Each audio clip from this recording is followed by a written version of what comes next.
Big Heart Adventures, where the harvest is the hunt, and the hunt is all we want. Come join Big Heart Adventures,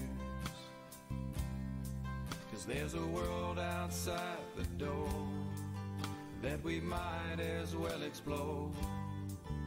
So let's go on Big Heart Adventures, where the harvest is the hunt, and the hunt is all we want. All right, welcome to Heart Hunts, official podcast of Big Heart Adventures and Heart Hunts. I'm Mike Croston. I'm going to be your guide through this journey of hunt and release technique hunting. So if you've been with us, you might wonder, hey, this used to be Big Heart Adventures podcast, and it still is. I just renamed it Heart the Hunt, because what it's going to do is going to combine Big Heart Adventures and Heart Hunts, the two websites, the two ventures we've got going, into one podcast that will cover it all. You might be saying, well, what is Heart Hunts? I've never heard of that. Well, it's been a lesson in patience for me, and it's coming to fruition here in the next couple weeks. But it's a website that we're putting together to kind of showcase heart hunts, heart hunting properties, and heart hunting in general. So that's coming out, and I will explain that more in an upcoming episode. But for now, just want to recap the year and kind of give you some info on what. So for now, I just want to recap the year and head on into 2022 and see what we've got in store. It's been a while since we were up there in Canada with Proximo, so that was our last podcast. And what happened, we just got busy hunting here and there. Opportunity just kind of showed up, and I went up there to the Yukon. If you've watched the videos, went to the Yukon and did some moose hunting, came back down, did some pheasant hunting, some deer hunting, and just kind of lost track of time with the cow work I've got going too. So got to pay the bills, got to do a little work, take care of the livestock, and so I'm getting caught up on that and getting ready for 2022 here as we sit here in the beginning of January. So the lesson's over. 2021, we learned a lot. I did a lot, went a lot of places, and talked to a bunch of people, and did a lot of hunting. And started out in Missouri with the first ever whitetail H.A.R.T. It was kind of the first ever H.A.R.T. and then did a bunch of whitetail hunts with my sister and my daughter, and then off to do some pheasant hunting and then some black bear hunting with the legend David Telly, and then of course off to Africa we went, just kind of on a whim with Big Mike, and had a great time and met Heinrich and the boys over there. And if you haven't seen any of these videos, go to bigheartadventure.com and you can watch them all, or go to YouTube, Big Heart Adventures, and subscribe. But you'll see the videos of all those hunts from the first whitetail and the black bear season in Montana, and then over to Africa for a big 10-day safari with Heinrich. And we learned a lot there, and we definitely had a lot of fun. So we came back, and then I did some hunts in Montana, bighorn sheep, tried for some elk, bear again, but had the opportunity to go see Proximo up in Canada, and hunted bear and elk and moose and whitetails and mule deer with him, and that was a blast, and learned a lot there. So some takeaways from this year.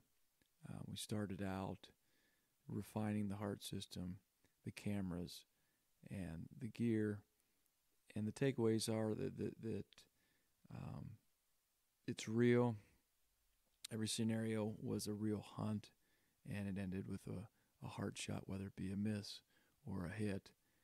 And we were able to do some full harvest hunting in the mix, expose people that had never hunted before to hunting, and expose people that were full harvest hunters to H.A.R.T, and to see them really enjoy that and know that they could do that with their H.A.R.T or with their full harvest hunting was pretty good to see. So all in all, we learned that it does have a place. And then second, I learned the camera systems. There's a different camera system for every setup, for every weapon system, or from archery to a rifle to a muzzleloader to a shotgun. We've covered that. We covered it in a video, again on BigHunterAdventure.com. But we find these camera systems to work really well, and they all show their H.A.R.T shots. They all get good footage, and it's just what price point and how much you want, how many features you want on these cameras. So the cameras themselves are a big part of what makes H.A.R.T hunt and release technique work, and so we'll keep finding new cameras, systems. We'll keep developing ways to use the older systems that we started with, but Tacticam, ATN, ShotCam, and then this new trigger cam we're going to be looking into are working well.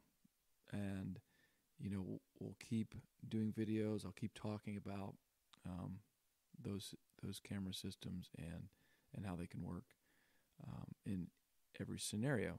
So we learned about those camera systems and what they can and can't do along the way, and how sturdy they are. And they all held up, and they all had their little quirks here and there. But all in all, we got the shots and got the video. So another real good takeaway from all these trips was there was one common denominator in these hunts, and that would be the wind. And all of them, the wind was the major factor in success or non-success, or just a tough day. If the wind was wrong, it was just tough, and that was everywhere. It's just a common denominator in hunting that you have to have your wind correct, or you're going to fight it the entire day, or even the entire hunt. From the bear hunt this spring in Montana, I always had to play the wind. There was days we had to walk 12 miles out of the way where we could have just walked over the hill, but we had to go way up and around. It ended up being 12 miles round trip deal, more, so we could get the wind right. But when you did it, you were in perfect position, and it paid off. And you can see that we got on the bears. And the same, even more so in Africa, because Africa, you're in a situation where you're stalking everything, and through the bush that you can't see the animal. You're tracking the animal. Your tracker's in front of you. The wind has to be right. And I'm telling you, every day in Africa, the wind was swirling, and you'd be stalking in. You'd be getting close, and the trackers knew it. And then all of a sudden, the wind would switch, and boom, it was over with. Just had to walk out of there because you could hear them blow out through the brush. So the wind, it was just constantly was the one factor that you had to get right. Moose hunting, the wind. You could be in a boat calling to these moose, and they'd come out and look at you sitting in a boat and not care. But as soon as the wind went at your back towards them, they were gone. The wind. So I know it's kind of way down the line in this H.A.R.T thing when you're just starting off, but it's kind of something to remember, that the wind, scent is probably the major thing with all these animals. You can get away with a little movement. You can get away with a little bit of sound, making some noise. But as soon as they smell you, it's kind of over with. So that was an interesting thing. Just all the way across the board, every single hunt.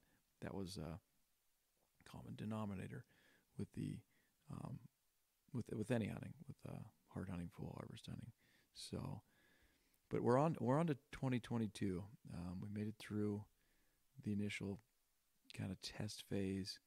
The response was all positive, even when individuals didn't understand, and we got to talking about it, and they still didn't agree.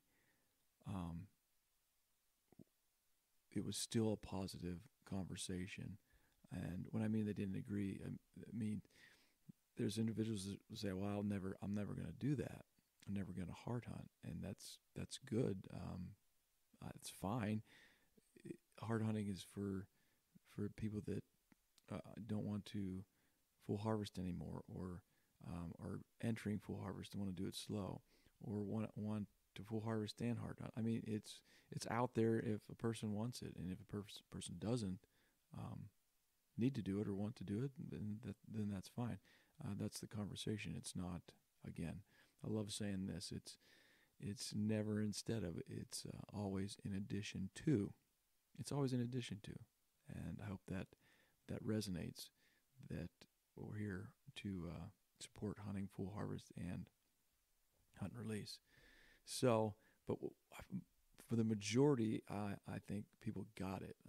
Sometimes it took a little bit of persuading to let their guard down that we weren't out here doing this to replace full harvest hunting.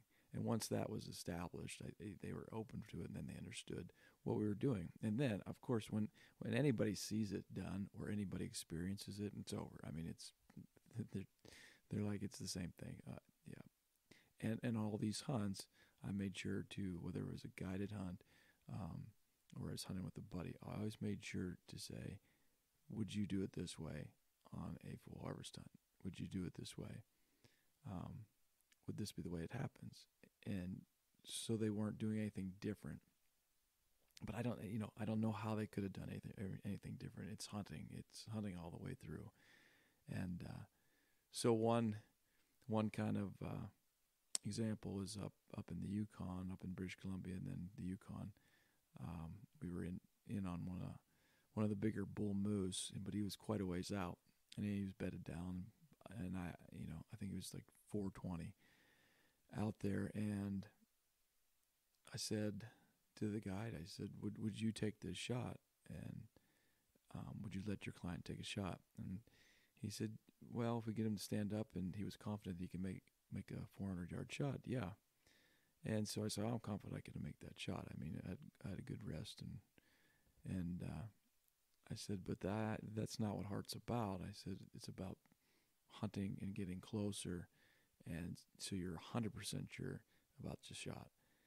And he's like, oh, I get it. So I said, we probably won't get in on him because we're not in the right position and the wind's not correct.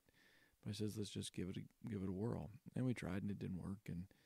But that's the hunt. I mean, we hunted and it didn't work. It's better than not hunting at all.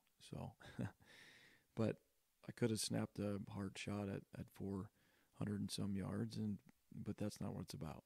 It's trying to give that animal a chance, like we did, and to use his senses to get away and be sneaky and whatever, and he did. You know, he didn't come into the call, and he didn't wait around for us to get closer. So, but that's we try to do it just the same as anything else, and it seemed to work out really well. So that's 2021 in a nutshell. You can see all about it and learn all about it on the website, bigheartadventures.com. All the videos are there. All the information's there. YouTube, subscribe so you can get all the videos and our upcoming videos, and follow us on Facebook and Instagram. So bigheartadventures.com, Big Heart Adventures on all that. So as we go into 2022, I kind of felt like maybe I should introduce myself. And who am I, and kind of why I'm doing what I'm doing with this hunt release technique thing. So, I mean, to start from the beginning is I was born and raised outside of Pittsburgh, Pennsylvania, in kind of the suburbs, and so not unlike most of America, just working class family, not a lot of money, but my dad did introduce me to hunting and fishing, and I fell in love with it, and I liked it a lot, and I did a lot of it in high school, and but the major thing there was really nowhere to hunt. There was state game lands around, but they're small and they were crowded, and at the time growing up, there wasn't a lot of game. You'd be lucky to see a squirrel, a rabbit, a deer would be, amazing to see. They stalked pheasants, but at the end of the first 2 days, they were pretty much shot out. So, the same with fishing season. It was, kind of shoulder to shoulder first day stuff, and after that, it was slim pickings. But the guy could find places, and I worked hard to find places to go later on in my career there. But growing up in the first parts from age 12 to, say 20, it was tough. There was just nowhere to go. Nobody's going to let you on because there wasn't that many deer. So they weren't going to let you come in and shoot their deer. So there was a handful of places. I mean, behind my buddy's house was 20 acres, in the suburbs that we hunted the heck out of. And there was deer in there and squirrels and rough grouse. And, I mean, there was everything in there. It was our little honey hole. But we were learning. We archery hunted in there, and we harvested a lot of squirrels and ate them, and rabbits. We had a blast rabbit hunting back in there, and we ate everything. But we learned ourselves, and each experience, and each harvest was really special because it was so tough. And we had hand-me-down guns, and we were just wearing hand-me-down clothes we could find and get them ripped up in the briars, and it was all fun. I mean, those days were awesome. But it gave me an appreciation for how hard it is to really get out and hunt when you don't have anywhere private, and public land is kind of crowded. So, but I get it. But I was able to overcome that and have some great experiences. But the reality was I didn't harvest my first deer till I was 20 years old, just for that fact that I didn't have the opportunity to get out as much as it takes to scout, to spend the time out there. Archery season was really the only time I could go because I played basketball, and rifle season was out. So a lot of things led to this, where I really appreciated the time I got to be out there, and I appreciated my first harvest. And like I say, when I was 20 years old, it seems crazy, but I hunted a lot of stuff, harvested a lot of stuff, but my first deer was when I was 20, and I really appreciated that. I was in college at Penn State, and that was good meat for a poor college kid. But I went to Penn State, and I went to study, wildlife biology. That's what every kid that loves to hunt, they go to college. They're like, I'm going to study forestry or wildlife biology. But you get there and you realize there's a lot of people that want to do that, and a lot of people that want to dive into the intricacies of biology and this and that. And for me, I just wanted to be outdoors working. So I had to figure something out. So I went into agriculture because I knew there was plenty of work there. It's never ending. And I figured, you know what, Montana, it's got agriculture and it's got hunting. So if I can get a job in agriculture and go hunting for recreation and some meat and fun, then that sounds good. So that was the plan. And spent a year up in Mansfield, Pennsylvania, doing some junior college. to get my gen eds, so I could afford it a little bit better. Then came back down to Penn State to finish up. But up there in the northern tier was great hunting, and had a lot of fun up there. Met a lot of people, and that's a culture. Pennsylvania is just a culture of hunting, and which is great. I mean, it's just a great place, but it was kind of too crowded for me. But the fishing and hunting, it's there. But like I say, for me, it was too crowded, and I wanted to go west. So after I graduated, got on a harvest crew, ended up in Montana, and stayed after that. And long story short, through that period, it was working at a co-op, and then I was a loan officer for a bank for a few years. But at the end of the day, I knew if I was going to be a rancher, if I was going to be outdoors and get what I needed to, where I needed to be, where I felt like I needed to be, then I needed to just quit everything and go ranching. And so I did, and I quit everything and went to Nashville and recorded an album while my resumes were out there. And of course, I had a degree in animal science and business, and so that kind of helped. And I found a job managing a ranch, and a man, a really great man, gave me an opportunity, and that's all I wanted was an opportunity. And he gave me an opportunity, and I'm telling you, from the time I hit Montana, and especially at that point, but from the time I hit Montana, I didn't sleep. I was living the Montana life, and back then, to me it was wild and free, and I knew when I got there, things were probably going to change as people discovered it more and more. But at that point, I knew that I was there, and I had made it there, and I was going to make the most of it.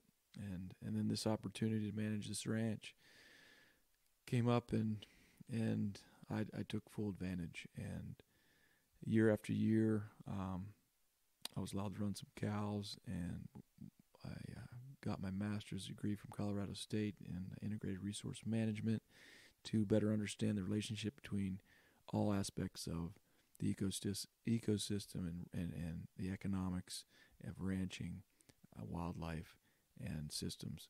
And I'm telling you, that was really invaluable. Took me to the next level to where I was able to put ranches together and evaluate them for people. And doing so, was able to build the ranch that I was on for the man, and then able to lease those acres to run cattle, and was able to build a pretty big cattle herd with him and get that ranch for him up to one of the premier ranches in the West. So I went through that process, and in that process, I was able to hunt in central Montana with many people from all over the United States and the world. Came out to this guy's place and to visit, and I was allowed to hunt with them. And so we'd go out hunting together, and I'd share stories and show them things, and they'd share stories with me, and it was just it was hunting with each other, just like pals do, go out and hunt. And I'm telling you, that's when I realized that I really loved the hunt the most, and was able to share that with those folks about the hunt and not just the harvest. And I think they appreciated that aspect of it. And we did harvest some animals, but we had way more fun hunts than we had harvest. And I think that was an important aspect, because they were new to hunting. They were, they did everything they needed to do to be, practice with their bows and practice with their rifles and take the courses and whatnot. But they were young to the whole hunting aspect. It might have been some of them their first hunting trip, and so I got to see that part of it, and that's where I knew that I loved the hunt. And so, with the work involved in that, I hunted quite a bit with those folks. But on my free time, I would be able to hunt maybe an hour in the morning and maybe an hour before dark, and that's it. I had just too much work. We had running 800 to 900 cows when we finally left there, but averaged 500 to 600 cows. So we were very busy, but I still enjoyed the hunt. So what I found myself doing is I'd go out for an hour. I'd go out for an hour here, maybe an afternoon if I was really lucky and caught up. But I would find myself sneaking in on them and then being way back in the breaks and realizing that if I did shoot this big old bull elk, that I was going to have 2 days worth of work, and I didn't have that time. So what I ended up doing was a lot of the initial H.A.R.T hunts, not even knowing it, but I'd sneak in, pull the live round out, and drop the hammer on a empty chamber.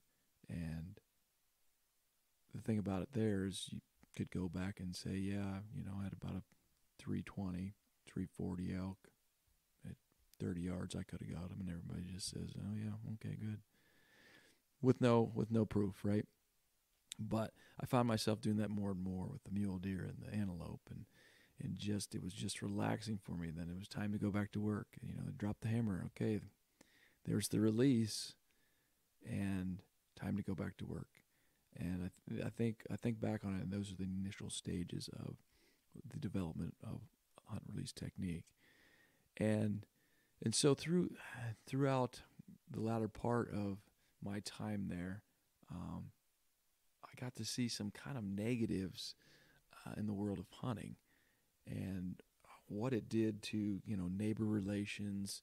When we had some big animals where I was. I mean, some 400 class bulls and giant muleys, and of course when one would cross the fence and somebody'd shoot it and might be on the wrong side. I mean, it just kind of tore neighbors apart, and they'd fix the relationship all through the year, and then here comes hunting season again, and then it just kind of tore it up again. And then I saw some not so good things with guys that would come out just because they didn't understand the culture of it. They hadn't been around hunting that much. They didn't understand things, and so there was some questionable things that I saw there, and I got kind of sour on it, and I wondered, where are we going with this thing? I saw a lot of land being tied up and leased out for buddies and big money, and I just thought, where are we going with this thing? And so I quit hunting. That was it. I just stopped hunting. Like I said, I'd go out maybe for an hour and do my stalks and relaxation, but as far as hunting went, I was done. And of course we had beef in the freezer and whatnot, so that I was just done hunting. Probably 6-7 years I didn't hunt at all. And we got towards where I was working super hard, and the kids were getting to that age where I needed to be around more than I was, and I was still loving Montana. I was going hard at it, from working hard to playing hard, and just enjoying the Western culture and the Western lifestyle, and I fit in there, and I understood it.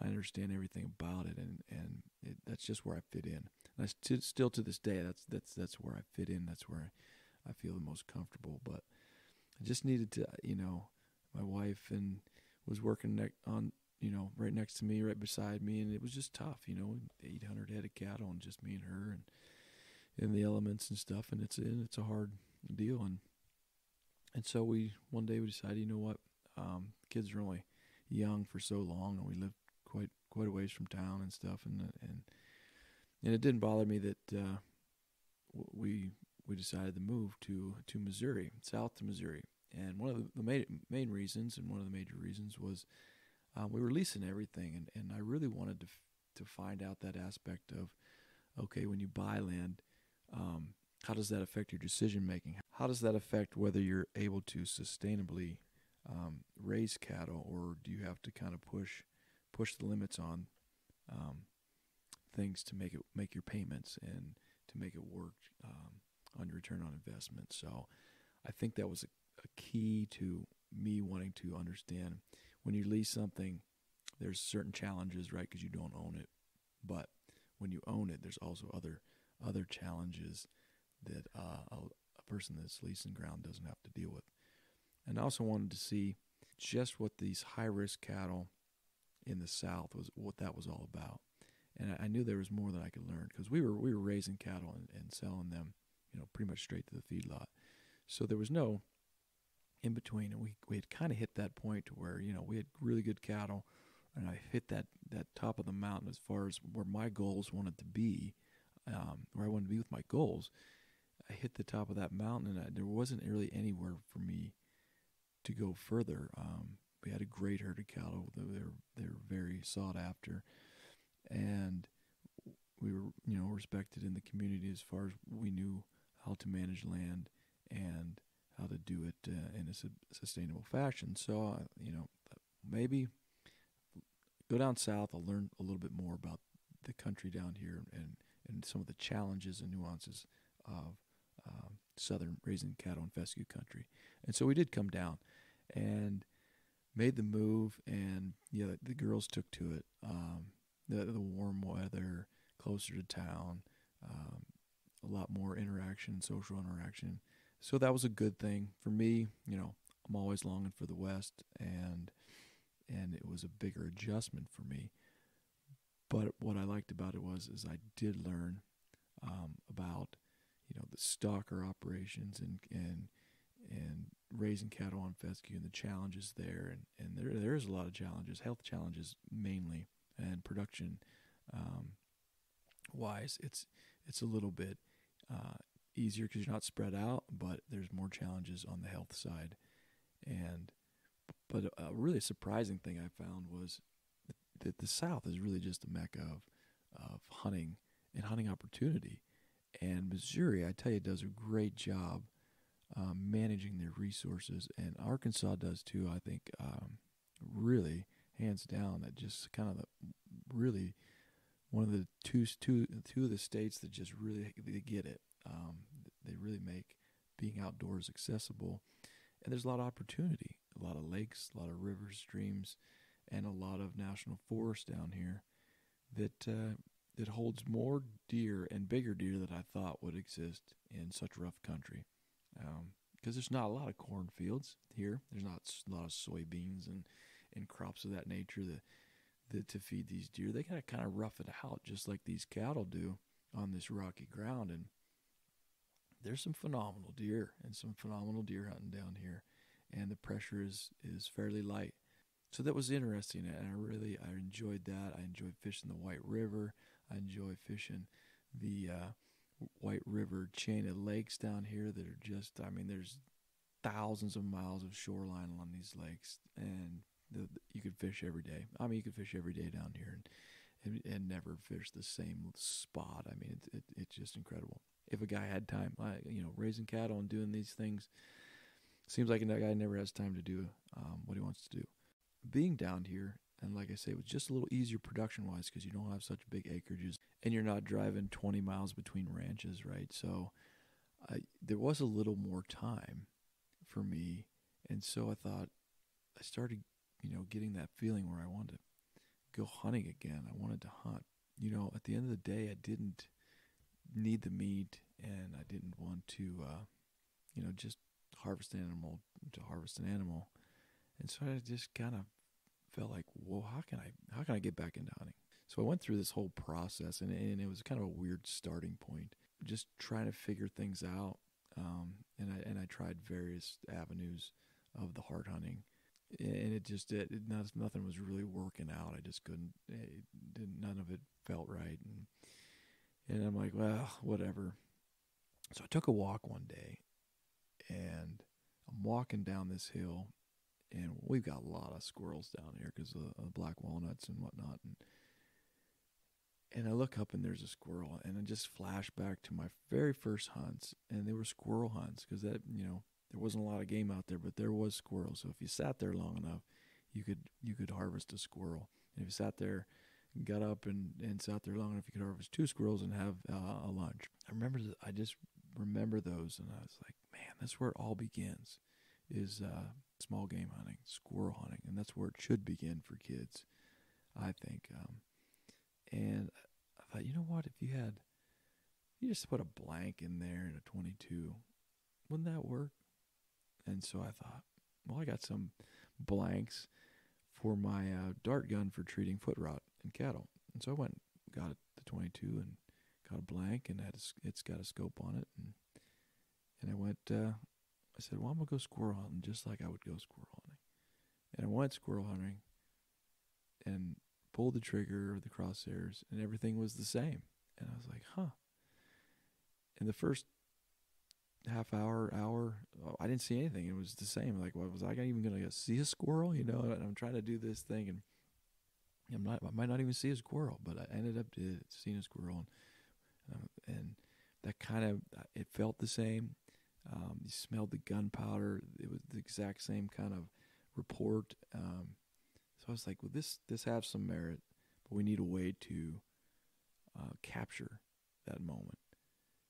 And I knew nothing about, I'd been out of the hunting deal for so long. I didn't know nothing about all this new technology of cameras and whatnot. And so I just started looking on the internet and found Tacticam and ordered one, put it on, went squirrel hunting, and pretty much the rest is history on that end of it.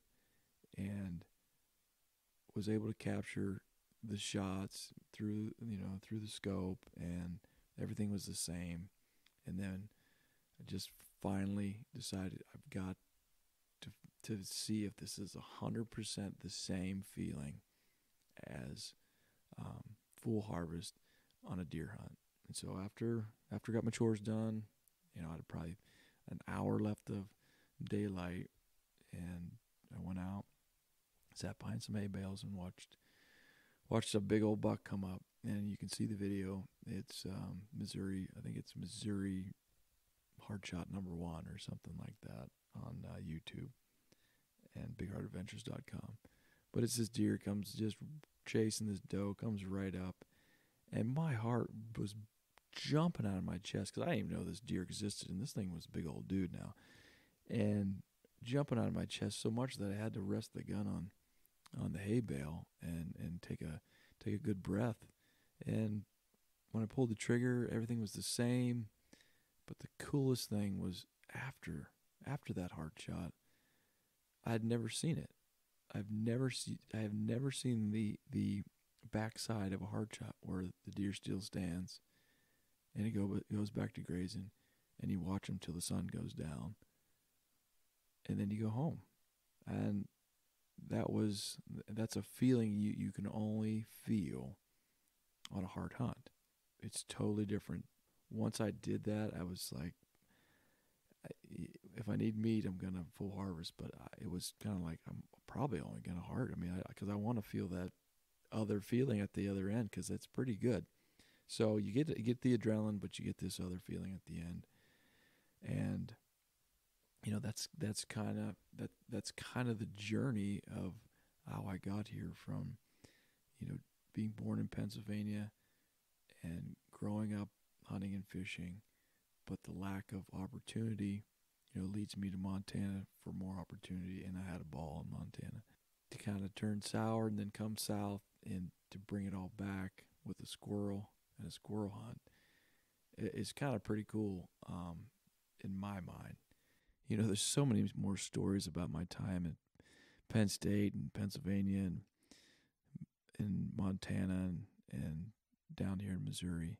And hopefully I'll get a chance to tell some of those stories along the way and as they pertain to certain hunts or certain topics. But I just kind of wanted to fill you in on who I am and what kind of experience I have out there in the outdoor world.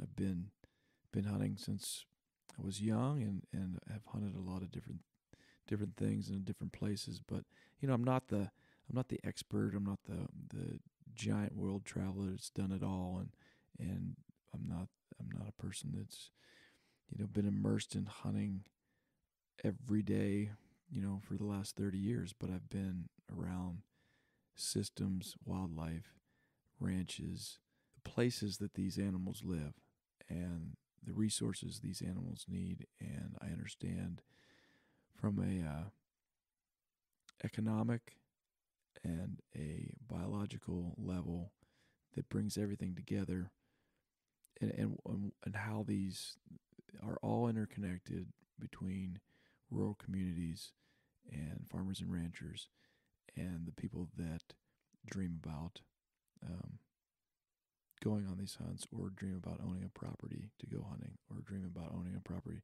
that has hunting and cattle. I get it. And so as we go about hard hunting, it's important to remember that hunt release technique and what's coming with hard hunts is all about opportunity for people to hunt, and opportunity for people to get outdoors and experience the hunt, to make it more accessible. And if we can make it more accessible, like me being a 14-year-old kid and not knowing, have anywhere to hunt, and really have to work really hard to find a spot to hunt, really had the opportunity to turn me off from hunting if I didn't try so hard. And so we need this to help hunting, help the opportunities come along for individuals that want to experience the hunt, and really develop that love of hunting and develop that appreciation of the wildlife and the resources that are out there. So that's, hard hunts that's coming. Big Heart Adventures, that's what we're trying to do. And it's a process. There's a lot of things I want to do, but it's a process, a step-by-step process. I've got it outlined.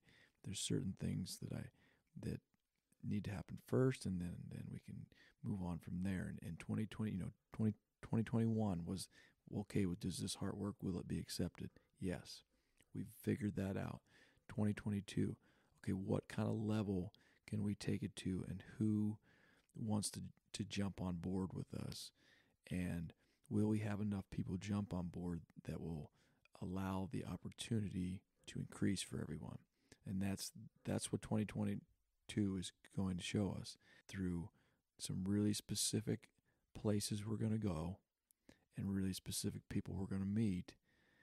It's going to tell us how we can scale this to where now people who are sitting in suburbs, sitting in cities, young and middle age and old alike, that want to get into hunting, will we be able to help facilitate that opportunity? And I think yes. Again, it's going to take some time, but I'm excited about 2022 because we have some really big things planned, and the people we're going to meet, places we're going to go, and hopefully I can do this on the budget that I've got. I'm doing this as a average Joe, as an average person. I've gone on these hunts as an average person, and it's opened my eyes to, yeah, it's still hard out there.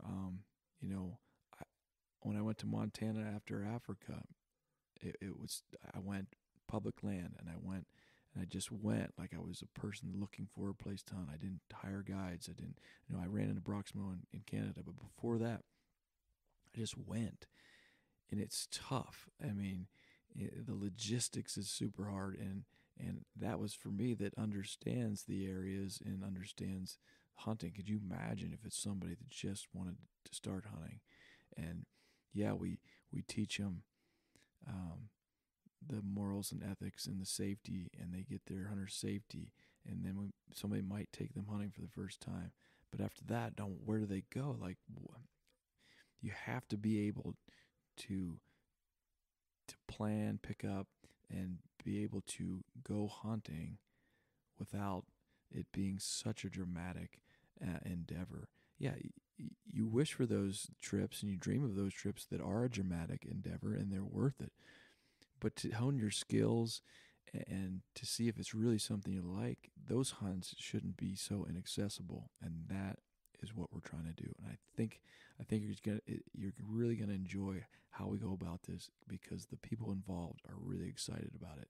And I mean people that are full harvest guys that understand the industry, that are really excited about where we're going to go with this thing.